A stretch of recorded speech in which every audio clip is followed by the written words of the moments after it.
Assalamualaikum student.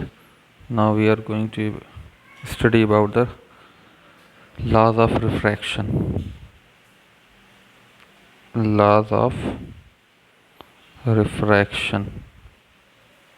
इसको हम अच्छे से समझेंगे. लॉज ऑफ रिफ्रैक्शन क्या होता है. जैसे रिफ्लेक्शन का लॉ हमने 2 लॉ पढ़ा था, वैसे ही लॉज ऑफ रिफ्रैक्शन भी है. लॉज ऑफ रिफ्रैक्शन का भी इस आपको 2 तरीके का कॉन्सेप्ट देखने को मिलेगा इसमें. जैसे कि आपको फिगर में हम दिखाएं, ये एक ग्लास स्लैब है. ठीक है, ग्लास स्लैब से इंसिडेंट रे यूं फॉल करती है. ग्लास स्लैब पे इंसिडेंट रे यूं फॉल करती है, देन वो बेंड होती है नॉर्मल की तरफ, फिर वो रिफ्रैक्ट इमर्जेंट रे बिल्कुल इंसिडेंट रे के पैरेलल निकल जाती है. ठीक है, तो यहाँ पे आपको देखने को मिलेगा कि जो लॉज ऑफ रिफ्लेक्शन है, लॉज ऑफ रिफ्रैक्शन है, उसमें आप ये सारी रेस, चाहे इंसिडेंट रे हो, चाहे रिफ्रैक्टेड रे हो, चाहे इमर्जेंट रे हो, ये सब के सब आपको एक ही प्लेन में नज़र आएगी. कहने का मतलब ये है कि जो हमारे जिस सरफेस पे मैंने इसको बनाया, इसको ड्रा किया है, इस पूरे पोर्शन को ड्रा किया है, वो सब एक ही प्लेन में है. ऐसा नहीं है कि इमर्जेंट रे हमारी तरफ खींच करके चली आ रही है. वो सब सेम टू सेम, आप अपने अगर मोबाइल में देख रहे हैं तो मोबाइल के प्लेन में ही लाई करेगी, वो स्क्रीन के प्लेन में ही लाई कर रही है. तो पहला लॉ है कि वो सब के सब सेम प्लेन में होगी. ठीक है, सेम प्लेन. और दूसरा लॉ कहता है कि जो एंगल ऑफ इंसिडेंस होता है उसका साइन आई और divide by sine R. Sine I, the ratio between the sine I and the sine R, मतलब एंगल ऑफ रिफ्रैक्शन और एंगल ऑफ इंसिडेंस में जो रेशियो होगा, वो साइन का रेशियो, वो कांस्टेंट होगा हमेशा. जो कि हमने बताया भी था, कांस्टेंट को n से लिखते हैं, जिसको हम रिफ्रैक्टिव इंडेक्स कहते हैं. ठीक है, ये रिफ्रैक्टिव इंडेक्स ये बताता है कि इंसिडेंट रे के कंपेयर में जो रिफ्रैक्टेड रे है वो कितनी बेंड कर गई है मीडियम बदलने की वजह से. ठीक है, तो ये रेशियो ये शो कर रहा है. चलिए नेक्स्ट, जब आप रिफ्रैक्टिव इंडेक्स के कॉन्सेप्ट पे आ चुके हैं, तो आपको अब रिफ्रैक्टिव इंडेक्स के बारे में कुछ बता दें. तो जैसे रिफ्रैक्टिव इंडेक्स जो होता है, वो होता है bending ability of light rays from one medium to another medium. ठीक है, मीडियम 1 के रिस्पेक्ट में मीडियम 2, अगर 2 है या 1 है, जो भी मीडियम है, मीडियम बदलता रहेगा तो लाइट रे एक मीडियम से दूसरे मीडियम में बेंड करती चली जाएगी. तो आप जैसे हम लिख रहे हैं, मान लीजिए रिफ्रैक्टिव इंडेक्स ऑफ ग्लास, तो रिफ्रैक्टिव इंडेक्स ऑफ ग्लास को Ng लिखेंगे, यानी ग्लास का रिफ्रैक्टिव इंडेक्स. उसको कुछ इस तरह से लिखेंगे, ऊपर लिखेंगे स्पीड ऑफ लाइट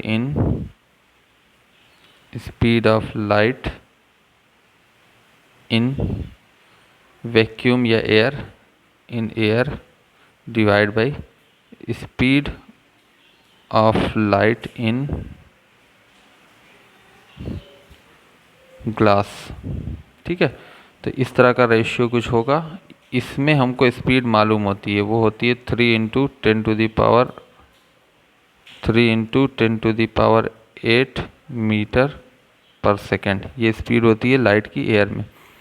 तो आप देख रहे हैं, जो ग्लास का रिफ्रैक्टिव इंडेक्स अगर हमको निकालना है, तो डिनोमिनेटर में स्पीड लिखेंगे ग्लास में, और न्यूमरेटर में लाइट की स्पीड लिखेंगे एयर में. तो हमको ये एब्सोल्यूट रिफ्रैक्टिव इंडेक्स देगा. एब्सोल्यूट का मतलब होता है विद रिस्पेक्ट टू एयर और वैक्यूम. एब्सोल्यूट रिफ्रैक्टिव इंडेक्स आपको देखने को मिलेगा यहाँ. नेक्स्ट, इसी केस में अगर हम कहें रिलेटिव रिफ्रैक्टिव इंडेक्स, कुछ अलग नहीं है. रिलेटिव रिफ्रैक्टिव इंडेक्स जो होता है, उसमें आपको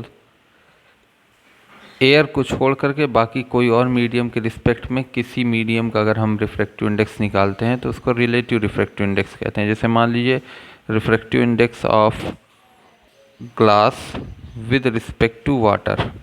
ठीक है, इसको ऐसे भी लिखते हैं या ऐसे भी लिखते हैं, refractive index of glass with respect to water.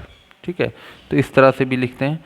जिसका निकालना होता है वो रिफ्रैक्टिव इंडेक्स यानी n के साथ में लगा होता है। तो इसको कैसे निकालेंगे,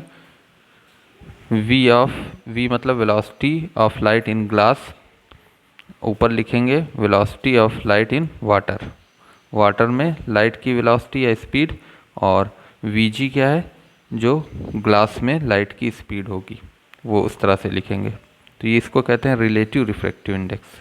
ठीक है, रिलेटिव रिफ्रैक्टिव इंडेक्स जो होगा कुछ इस तरह से आएगा। तो आप अगर देखें तो यहाँ पे ये चीज़ आपको देखने को मिल गई। अगर हम इसी को इस तरह से लिख दें, वाटर का रिफ्रैक्टिव इंडेक्स ग्लास के रिस्पेक्ट में, तो ये कुछ इस तरह से हो जाएगा। यही चीज़ उलट जाएगी, Vg/Vw हो जाएगा। ठीक है, तो आप देख रहे हैं इन दोनों में रिलेशन एक बन रहा है। दोनों का रिलेशन आप देख सकते हैं, इन दोनों का, दोनों एक दूसरे के रेसिप्रोकल हैं। ये फार्मूले से आप देखिए एक दूसरे के उल्टे हैं। तो हम इस तरह से भी दोनों रिफ्रैक्टिव इंडेक्स को कुछ नोट कर सकते हैं। जैसे अगर हमने NWG लिखा है तो इज़ इक्वल टू 1/NG और W हो जाएगा, मतलब एक का रिफ्रैक्टिव इंडेक्स दूसरे का रेसिप्रोकल हो जाएगा। अगर मीडियम एक दूसरे के रिस्पेक्ट में बदल रहा है, जिसका निकालना है वो उसके रिस्पेक्ट में अगर बदल रहा है, तो इस तरह से कुछ हमको देखने को मिलेगा। ठीक है, तो एक चीज़ तो ये हो गई आपकी। मान लीजिए जैसे हम यहाँ मीडियम 1 मीडियम 2 करके बात करें, अगर हम जैसे ये हमने लिखा है N21 यानी मीडियम 2 का 1 के रिस्पेक्ट में रिफ्रैक्टिव इंडेक्स, तो हम ये लिखेंगे V1/V2। ठीक है, ये लिख दिया हमने V1/V2। या हमको इस तरह से भी लिख सकते हैं C/V2 whole divide by C/V1, तो भी इक्वेशन पे कोई इफेक्ट नहीं पड़ेगा, वो V1/V2 ही रहेगा। इसको आप क्रॉस मल्टीप्लाई ऊपर नीचे डिवाइड करके देख सकते हैं, C से C कट जाएगा, V1/V2 ही रहेगा। तो C/V2 का मतलब refractive index of medium 2 divide by C/V1 का मतलब absolute refractive index of medium 1। तो अगर इस टर्म में भी दिया है तो आप इस तरह से भी इसको पॉइंट आउट या निकाल सकते हैं। ठीक है, तीसरा केस है बच्चों, तीसरा क्या चौथा केस है उसके बाद वाला। अगर हम मान लीजिए किसी का रिफ्रैक्टिव इंडेक्स निकाल रहे हैं 2 का, मीडियम 2 का 1 के रिस्पेक्ट में, तो हम स्पीड ऑफ लाइट के टर्म में कुछ यूँ लिखते हैं V1/V2, और अगर वेवलेंथ के फॉर्म में लिखें तो V1 इज इक्वल टू हो जाएगा nu into frequency of light into λ1/न्यू फ्रीक्वेंसी, ये न्यू है। ठीक है, इसको ऐसे दिखाते हैं फ्रीक्वेंसी ऑफ लाइट या इन मीडियम 2 इंटू λ2, λ1 और λ2 वेवलेंथ है इन दैट मीडियम। ठीक है, तो न्यू से न्यू ख़त्म हो जाएगा ये चीज़, तो हमारा आएगा λ1/λ2, मतलब वेवलेंथ भी क्या होगी λ2 होगा ये। ठीक है, तो अगर हम ओवरऑल तीनों चारों केस को एक साथ लिखें तो कुछ हम इस तरह से लिख सकते हैं। आप देखिएगा तीनों चारों केस, मतलब अगर हमको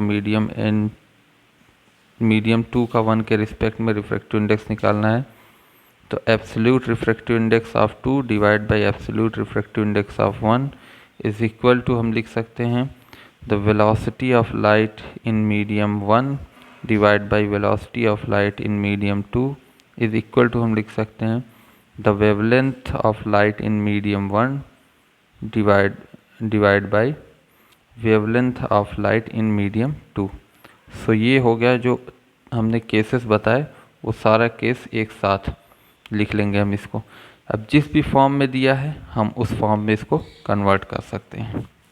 ठीक है, तो ये फॉर्म कन्वर्ट हो जाएगा आपका, यानी कोई भी अगर स्पीड ऑफ लाइट के टर्म्स में दिया है तो ऐसे निकालेंगे, एब्सोल्यूट रिफ्रैक्टिव इंडेक्स के टर्म में दिया तो ऐसे निकालेंगे, वेवलेंथ के फॉर्म में निकाला तो ऐसे निकालेंगे refractive index of medium 2 with respect to medium 1। अब 2 मीडियम और 1 मीडियम कुछ भी हो सकता है एक दूसरे के रिस्पेक्ट में। ठीक है, तो ये बहुत ही इंपॉर्टेंट फार्मूला है जो आपको क्वेश्चन पूछा जाता है इससे।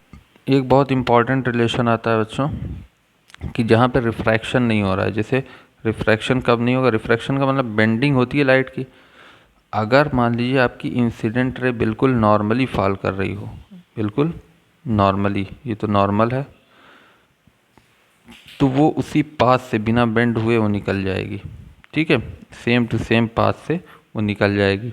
तो यहाँ पे रिफ्रैक्शन फिनोमेना आपको देखने को नहीं मिलेगा, क्योंकि angle I is equal to zero हो जाएगा। तो एंगल आई अगर ज़ीरो होगा तो स्नेल्स लॉ जो कहता है, या सेकेंड लॉ ऑफ रिफ्रैक्शन जो कहता है, sine I upon sine R is equal to constant, अगर हम लिखें तो ये कांस्टेंट लिख दीजिए। तो साइन आई की जगह पे ज़ीरो है, तो sine zero divide by sine R is equal to क्या हो गया यहाँ पे, ज़ीरो। टोटल वैल्यू ज़ीरो हो गई। इसका मतलब यहाँ पे लॉज ऑफ रिफ्रैक्शन में जो कांस्टेंट की वैल्यू है, ये कांस्टेंट की वैल्यू ज़ीरो के बराबर आ रही है, यानी रिफ्रैक्टिव इंडेक्स यहाँ पे ज़ीरो है। इसका मतलब यहाँ पे कोई भी रिफ्रैक्शन नहीं हो रहा है, बेंडिंग नहीं हो रही है लाइट रे की। रिफ्रैक्टिव इंडेक्स क्या बताता है, bending ability of light rays from with respect to incident ray. ठीक है, तो ये चीज़ आपको देखने को मिल रही है यहाँ पे कि कोई भी रिफ्रैक्शन फिनोमेना नहीं हो रहा है। दूसरी एक कंडीशन है कि जबकि रिफ्रैक्शन ना हो, तो उसमें ये कंडीशन है angle I is equal to angle R हो जाए अगर। ठीक है, angle I is equal to angle R हो जाए, या ये केस कब होगा, जब n1 is equal to n2 हो जाएगा, मतलब दोनों का रिफ्रैक्टिव इंडेक्स सेम हो जाएगा। तो कहने का मतलब ये है कि उस केस में भी angle I is equal to angle R होगा, क्योंकि अगर इसका रिफ्रैक्टिव इंडेक्स सेम है तो sine I is equal to sine R हो जाएगा, क्योंकि n1 is equal to n2 refractive index same है। तो sine I is equal to sine R हो जाएगा, तो angle I is equal to angle R हो जाएगा। और angle I is equal to angle R होगा तो कोई बेंडिंग नहीं होगी, क्योंकि रिफ्रैक्टेड एंगल और इंसिडेंट एंगल सेम है। ये बच्चों हमने रियल लाइफ एग्जांपल देखा है कि जैसे मान लीजिए हम यहाँ पे एक टैंक लिए, छोटा सा टैंक है, कंटेनर है, उसमें हमने कॉइन को रख दिया। तो कॉइन को रखेंगे तो ऐसे तो सही दिखेगा, लेकिन जैसे ही हम कोई मीडियम इसमें इनपुट करा देंगे, मीडियम का मतलब मान लीजिए यहाँ पे पानी हमने डाल दिया, इसमें हमने पानी को भर दिया, तो पानी को भरते ही ये जो कॉइन होगा ये कुछ अपनी अपेरेंट पोजीशन पे दिखेगा, यानी एक्चुअल पोजीशन इसकी नीचे थी, लेकिन वो कुछ ऊपर की तरफ हमको नज़र आएगा यहाँ पे। ठीक है, वो किस लिए यहाँ पे नज़र आता है, क्योंकि अब जो है इससे जो लाइट रे आ रही है वो एक्चुअल में, आप देखिए अगर लाइट रे हम इसकी ड्रा करें, कहीं कोई साइड से अगर आई इसको देख रही है, तो कोई आई अगर इसको साइड से देख रही है, मान लीजिए यहाँ से हम, ये कोई आई है उसको देख रही है, तो लाइट रे अगर ऐसे यूँ आएगी, इससे यूँ आएगी, तो जाहिर सी बात है वो कुछ नॉर्मल से दूर जाएगी, नॉर्मल से दूर जाएगी। और जब नॉर्मल से दूर जाएगी तो यहाँ पे आपको देखने को मिल रहा है कि उसकी इमेज जो है वो जो नॉर्मल से जो दूर जा रही है उससे अगर हम इमेज बनाने की कोशिश करें तो वो यूँ बनेगी। तो यहाँ पे वो इमेज उसकी दिखने लगेगी आई को, तो अपने आप कॉइन ऊपर की तरफ नज़र आने लगेगा। तो ये प्रैक्टिकल लाइफ एग्जांपल है हमारा रिफ्रैक्शन का।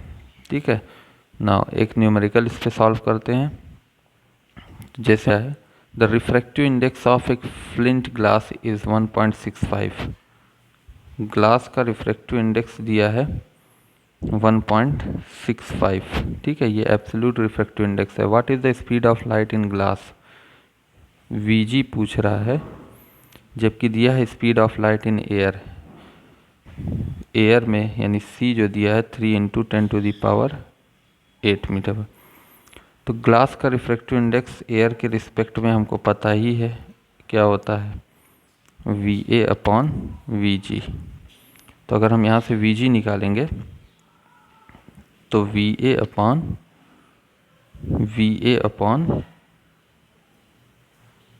ANG is equal to VA की वैल्यू, VA बिल्कुल यही है C जो है। ठीक है, VA मतलब velocity of light in air, तो CE की बराबर होगा 3 × 10⁸ डिवाइड बाई NVG दिया है 1.65, तो ये अप्रॉक्सीमेटली आपकी वैल्यू देगा 1.82 इंटू 10⁸ मीटर पर सेकेंड। ठीक है, तो 1.82 इंटू 10⁸ मीटर पर सेकेंड आपकी ग्लास में स्पीड आ जाएगी लाइट की। नेक्स्ट एग्जांपल अगर हम देखते हैं, the refractive index of glass with respect to air. Air के रिस्पेक्ट में ग्लास का रिफ्रैक्टिव इंडेक्स दिया है 1.5। फिर दिया है refractive index of air with respect to glass क्या होगा, तो हम आपको अभी बता चुके हैं। इस तरह लिखिए, is equal to 1 refractive index of air with respect to glass, यानी उसी का रेसिप्रोकल ले लीजिए। तो हमको यही चीज़ निकालनी है, तो फिर क्रॉस मल्टीप्लाई करें तो हो जाएगा ग्लास के रिस्पेक्ट में एयर का refractive index is equal to 1 glass के रिस्पेक्ट में ग्लास का रिफ्रैक्टिव इंडेक्स एयर के रिस्पेक्ट में, दैट इज़ 1/1.5। तो ये हो जाएगा 0.67। ठीक है, ये आंसर आएगा।